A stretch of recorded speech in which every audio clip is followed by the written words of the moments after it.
নমস্কার সম্মানীয় দর্শক, ওয়েস্ট বেঙ্গল পলিটিক্যাল নিউজ চ্যানেলে স্বাগতম জানাই। আজকে বিজেপি 30টি শক্ত ঘাঁটির নাম আলোচনা করব, যেগুলিতে বিজেপির জেতার সম্ভাবনা রয়েছে। তো বন্ধুরা, চলো আজকের এই ভিডিওটি শুরু করা যাক। চ্যানেলে প্রথম থাকলে আমাদের চ্যানেলটি সাবস্ক্রাইব করে পাশে বেল আইকন ঘন্টাটি প্রেস করে দিতে ভুলবেন না। শুভেন্দু নন্দীগ্রাম বিধানসভা, শুভেন্দু অধিকারী 2021 সালে 1,09,000 ভোটে জয়ী হয়েছিলেন এবং 2022-এ 9,000 ভোটে এগিয়েছিলেন এবং 2026 সালে জয়ী হতে পারেন শুভেন্দু অধিকারী। চলুন বন্ধুরা, পরবর্তীটি দেখে নেব। অগ্নিমিত্রা পাল 2021 সালে ভোট পেয়েছিলেন 4.4 হাজার ভোটে জয়ী হয় এবং 2024 সালে 8.3 হাজার ভোটে এগিয়েছিলেন এবং 2026 সালে জয়ী হতে পারেন। আসানসোল দক্ষিণ বিধানসভা থেকে দিনহাটা বিধানসভা থেকে নীতিশ প্রামাণিক 2021 সালে বিধানসভায় 57টি ভোটে জয়লাভ করেন এবং 2026 সালে টিএমসি 18,000 ভোটে এগিয়েছিলেন। 2026 সালে জয়ী হতে পারেন। পরেরটি দেখে নেব। সুব্রত ঠাকুর গাইঘাটা বিধানসভা 2021 সালে বিধানসভায় ভোট পেয়েছিলেন 9.5 হাজার ভোটে জয়ী হন এবং 2024 সালে 25,000 ভোটে এগিয়েছিলেন। 2026 সালেও জয়ী হওয়ার সম্ভাবনা রয়েছে। পরবর্তী, হীরক চক্রবর্তী খড়গপুর সদর বিধানসভা 2021 সালে তিনি বিধানসভায় 3.7 হাজার ভোট পেয়েছিলেন এবং 2026 সালে 20,000 ভোটে এগিয়েছিলেন এবং 2026 সালে জয়ী হতে পারেন। পরবর্তী দেখে নেব স্বপন মজুমদার বনগাঁ দক্ষিণ বিধানসভা। এখানে 2021 সালে তিনি ভোট পেয়েছিলেন 2,000 ভোটে জয়ী ছিলেন এবং 2024 সালে 16,000 ভোটে এগিয়েছিলেন এবং 2026 সালে জয়ী হতে পারেন। অমিত সরকার দক্ষিণহাট বিধানসভা 2021 সালে 15.2 হাজার ভোটে জয়ী হন এবং 2024 সালে 10,000 ভোটে এগিয়েছিলেন এবং 2026 সালে জয়ী হতে পারেন।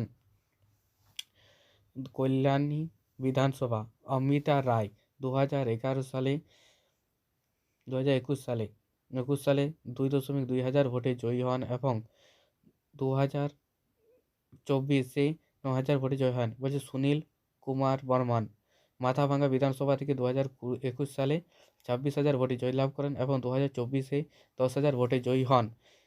2026 সালে জয়ী হতে পারেন। পরবর্তী দেখে নেব। নিখিল রঞ্জন দে কোচবিহার দক্ষিণ 2024 সালে 47,000 ভোটে জয়ী হন এবং 2024-এ টিএমসি 16টি ভোটে এগিয়েছিলেন এবং 2026 সালে জয়ী হতে পারেন। পরবর্তী দেখে নেব। শীতলকুচি বিধানসভা থেকে বরেন চন্দ্র বর্মন 2021 সালে বিধানসভায় 17.8 হাজার ভোটে জয়ী হন এবং 2024-এ টিএমসি 16 ভোটে এগিয়েছিলেন এবং 2026 সালে জয়ী হতে পারেন। পরবর্তী, তুফানগঞ্জ বিধানসভা মালতী রভা রায় বিধানসভা 2021 সালের বিধানসভায় 31,000 ভোটে জয়ী হন এবং মনোজ কুমার ওয়ার্জিং কুমারগ্রাম বিধানসভা 2021 সালে 11,000 ভোটে জয়ী হয় এবং 2021-এ 7.5 ভোটে এগিয়েছিলেন। 2026 সালে জয়ী হতে পারেন। পরবর্তী, শিখা চট্টোপাধ্যায় এটা ডাবগ্রাম ফুলবাড়ি 2021 সালে বিধানসভায় 27.5 হাজার ভোটে জয়ী হন এবং 24-এ 29টি ভোটে এগিয়েছিলেন। পরবর্তী দেখে নেব পুনা ভেংডা এরা নয়াগ্রাম বিধানসভা থেকে 2021 সালে বিধানসভায় 14,000 ভোটে জয়ী হন। 2024-এ টিএমসি 4,000 ভোটে এগিয়েছিলেন। 2026 সালে জয়ী হতে পারে কৃষ্ণ প্রসাদ বর্মন কার্শিয়ান বিধানসভা 2021 সালে বিধানসভায় 15,005টি ভোটে জয়লাভ করেন এবং 2024 সালে 33,000 ভোটে জয়লাভ করতে পারেন। পরবর্তী দেখে নেব। আনন্দময় বর্মন মাটিভাঙ্গা ও নকশাবাড়ি বিধানসভা 2021 সালের বিধানসভায় 70,8 ভোটে জয়ী হন এবং 2024-এ 74,000 ভোটে এগিয়ে ছিলেন। সত্যনাথ রায়, এটা রাঙ্গানাপুর বিধানসভায় 2021 সালে 4.5 ভোটে জয়ী হন এবং 2023 সালে 2024 সালে 13,000 ভোটে এগিয়েছিলেন। পরবর্তী দেখে নেব সুব্রত মিত্র, এখানে 2021 সালে বিধানসভায় 26.8 হাজার ভোটে জয়ী হন। 2024 সালে কংগ্রেস 7,000 ভোটে এগিয়েছিলেন। 2026-এ জয়ী হতে পারেন। পরবর্তী দেখে নেব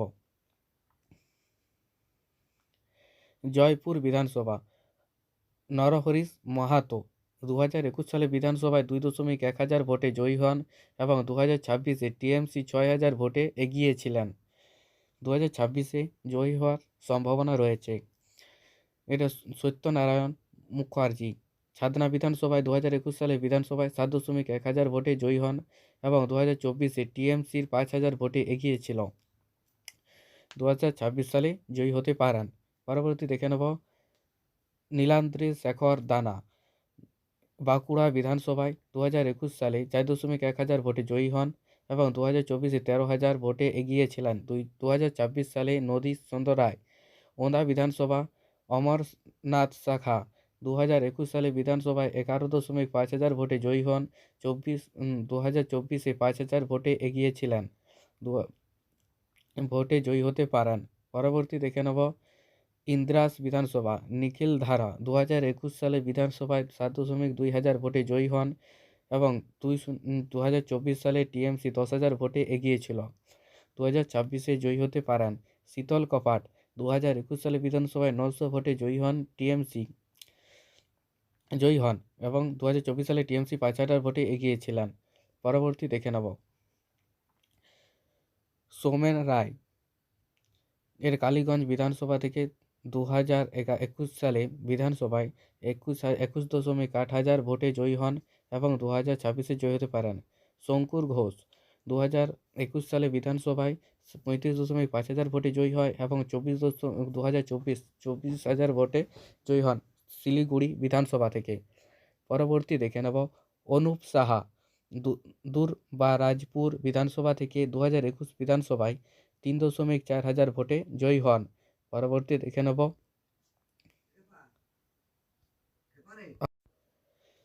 অনুপ সাহা 3.8 হাজার ভোটে জয়ী হয়। বলছে গৌরী শঙ্কর 2021 সালে বিধানসভায় 2.7 হাজার ভোটে জয়ী হন এবং 2024-এ কংগ্রেস 7,000 ভোটে এগিয়েছিল। লক্ষ্ণৌ কুড়ায় 2021 সালে বিধানসভায় 14.6 হাজার ভোটে জয়ী হন এবং 2024-এ 4,000 ভোটে এগিয়েছিলেন। বিশ্বনাথ কারাক 2021 সালে বিধানসভায় 4.4 হাজার ভোটে জয়ী হন। তো বন্ধুরা, যারা আমাদের চ্যানেলটি এখনও পর্যন্ত সাবস্ক্রাইব করেনি, অবশ্যই চ্যানেলটি সাবস্ক্রাইব করে পাশের বেল আইকন ঘন্টিটি প্রেস করে দেবেন। বন্ধুরা, এই ভিডিও সম্পূর্ণ তথ্য আগের বছরের থেকে নেওয়া হয়েছে, তাই 2026 সালে প্রার্থী তালিকায় চেঞ্জ হইতে পারে এবং বিভিন্ন প্রার্থী তালিকায় বিভিন্ন সমীক্ষায় 100% নাও মিলিতে পারে। তাই ভিডিওটি আগের থেকে নেওয়া হয়েছে অনেকগুলো সূত্র, সেই সূত্র অনুযায়ী ভিডিওটি বানানো হয়েছে। তাই ভিডিওটি 100% নাও মিলিতে পারে। চলুন দেখে নিন।